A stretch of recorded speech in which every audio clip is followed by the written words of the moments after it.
Bulavanaka, good afternoon and welcome, members of the media, to the Ministry of Health and Medical Services head office in Suva.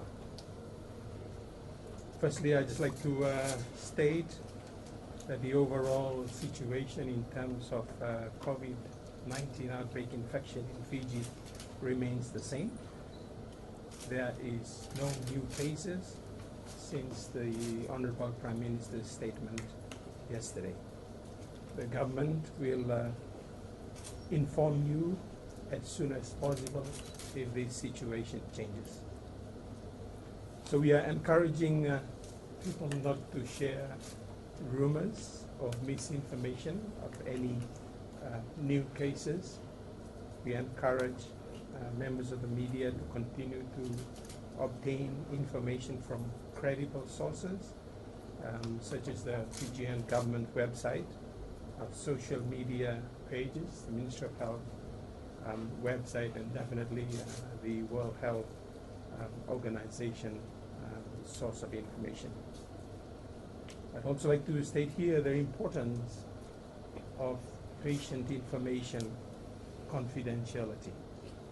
It is something that we guard jealously, and the privacy of patients is paramount and very important to us. The ministry respects patient confidentiality, patient information confidentiality, and the public should too. We are concerned by the level of vilifications that have taken place so far concerning our single patient at Lautoka Hospital, and we are asking that this should stop. This situation that we are in is about all of us. It's not just about the patient who is suffering from it or the relatives. It is about all of us, and we are all in this together.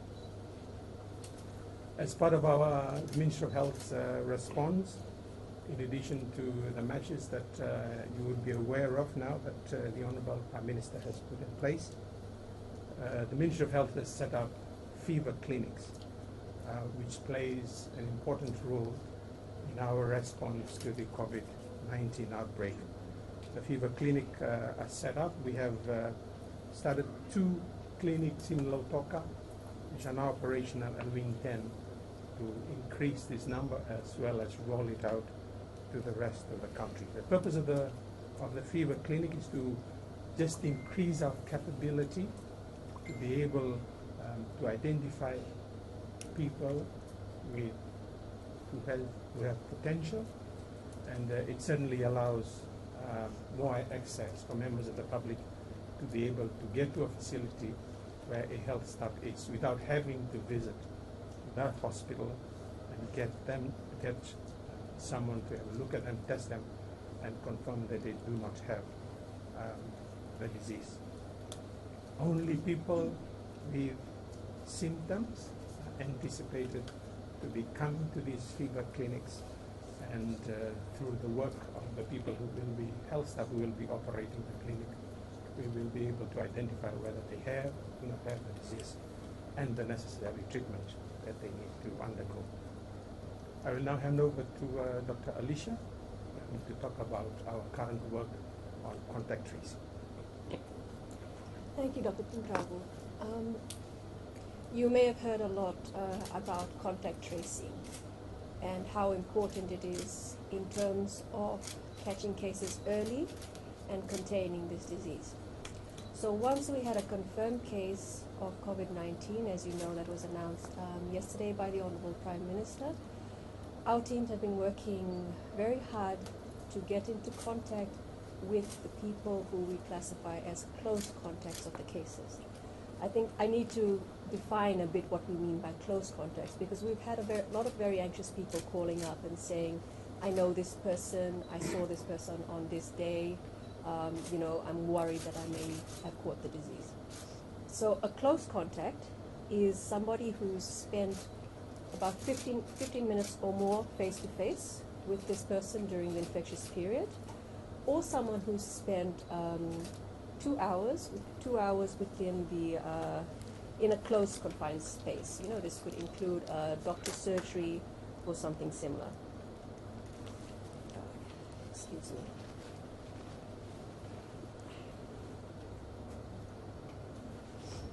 Okay. So that is our definition of close contacts. And we've also ascertained that the period where this person was infectious was from Monday this week. So Monday the 16th, he started having symptoms on Tuesday, which is the 17th. So during this period, Monday to Tuesday, Tuesday evening is when he was admitted and isolated. So that's when that period, when we have got him in an isolation unit and he stopped transmitting. So we're tracing people he may have come into contact with on Monday and Tuesday of this week. So that includes people who were on the same flight that he worked from San Francisco to Nandi, and the flights going up to Auckland on Tuesday, and the flight that came back. So on an aircraft, because he is a flight attendant, his close contacts there would be the people that he served in that particular cabin, and all of his crewmates. So we know that, for example, the San Francisco flight, he worked business class, right? So all of the crew, we've been contacting all of the crew members, as well as the people who were in business class.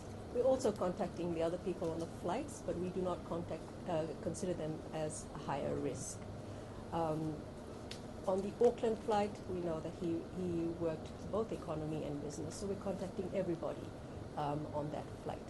But I want to make very clear, this disease is spread by droplets, right? So you cough or you sneeze, the droplets go about 1 meter, at most 2 meters away from you, which is why we have that definition for what a close contact is.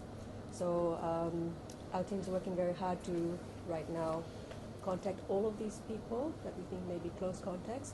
What we do then is that we talk to them, see if they've got any symptoms of the disease. If anyone has symptoms and are defined as a close contact, then we isolate them, take a sample, and also get them tested.